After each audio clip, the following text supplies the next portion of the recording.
Here is a shit Avengers issue.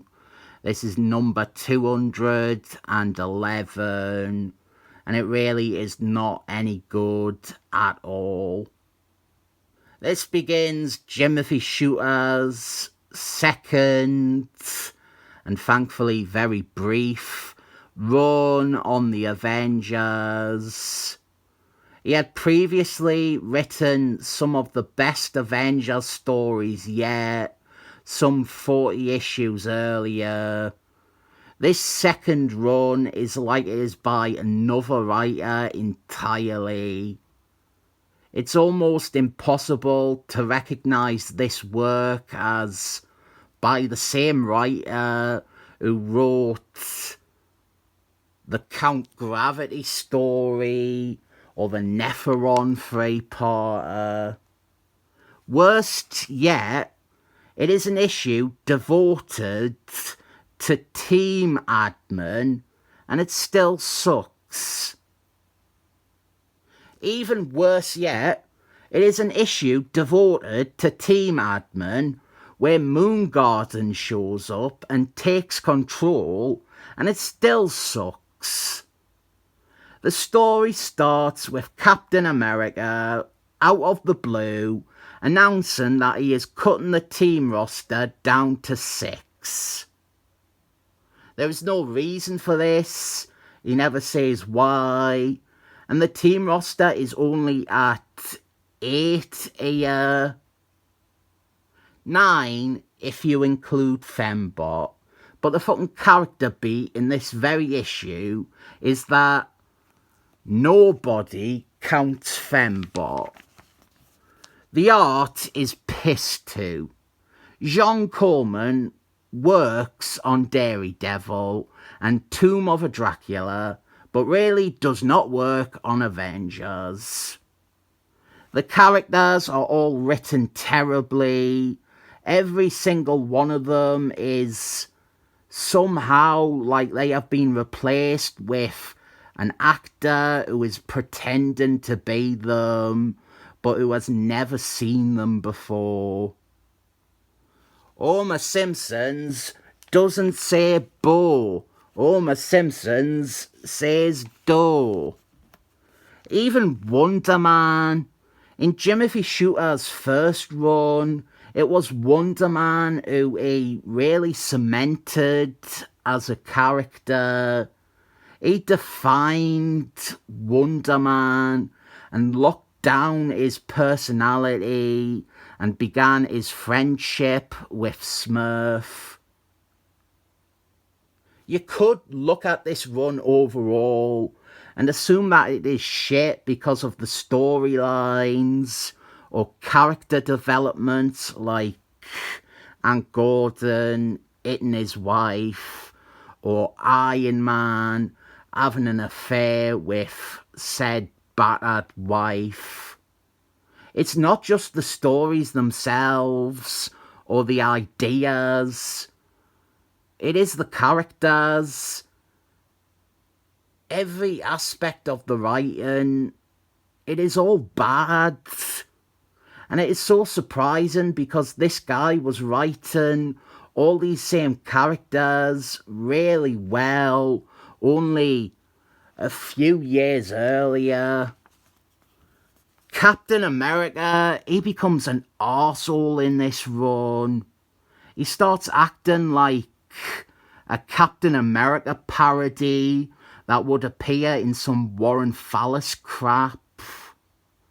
He becomes obsessed with his hatred of Hank Gordon.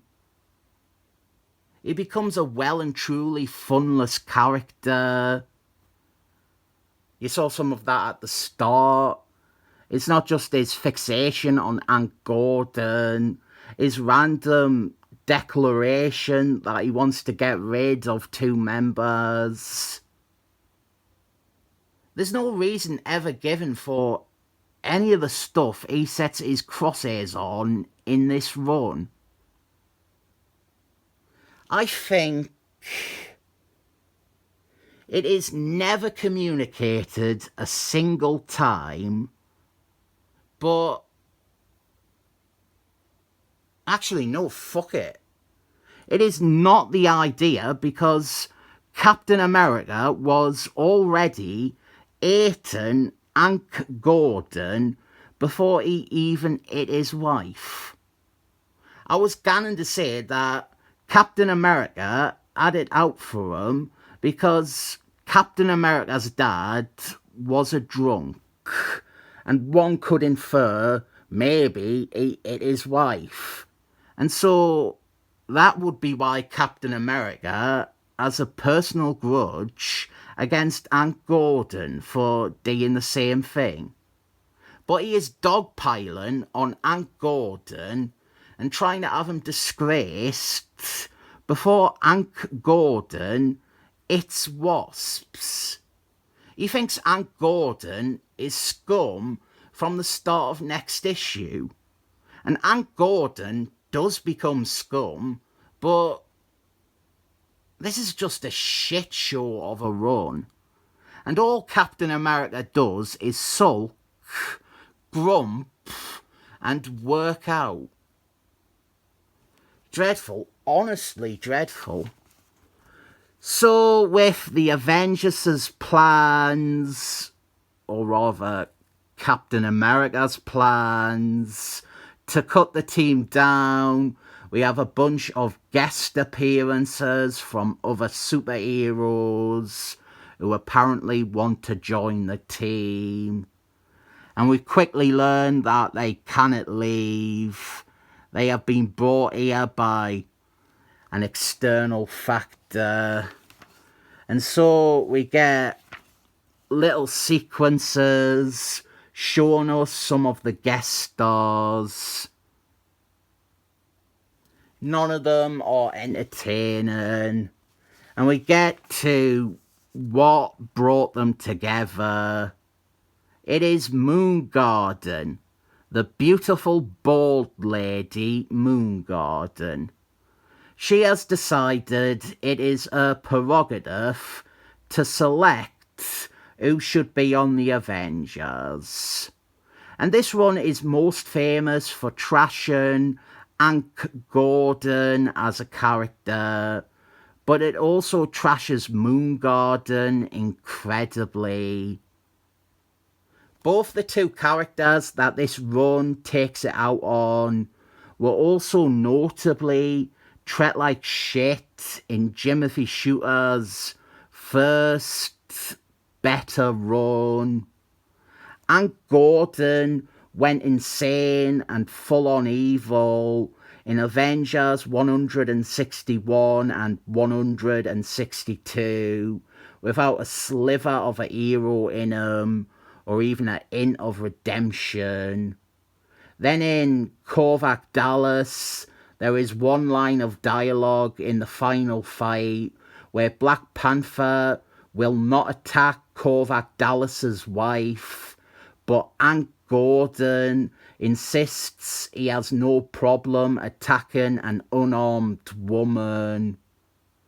In that same story, we have Moondragon brainwash the Flash and then not help the Avengers in the final battle at all. But it is here where she becomes really irredeemable.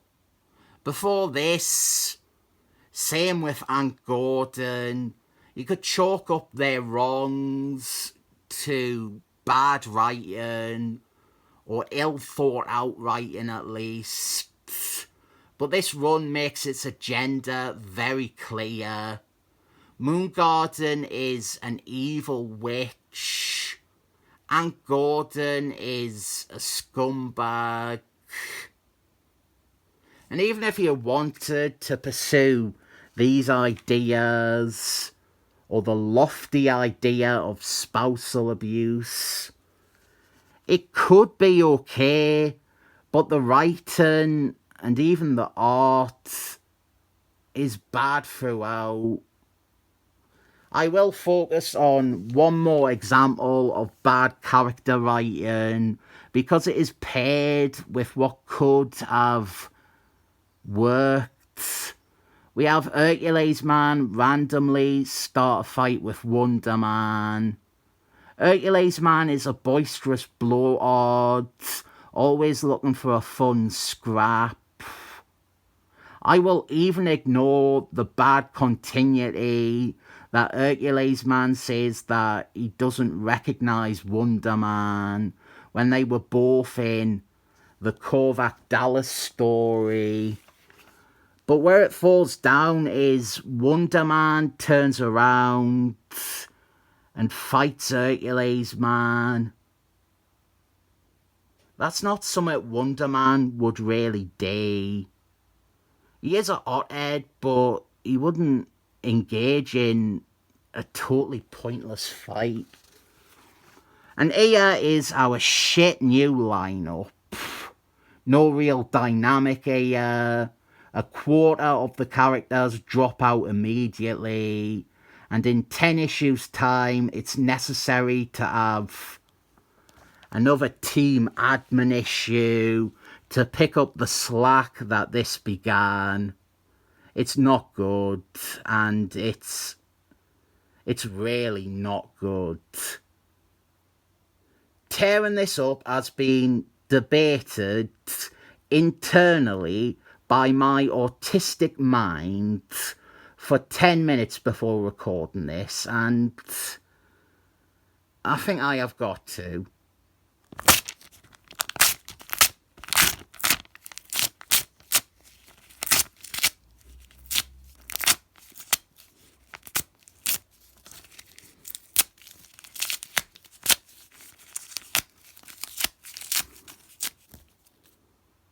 On the surface, it seems like a fun guest star issue, but deep down, its writing is barely up to the standard of not brand X.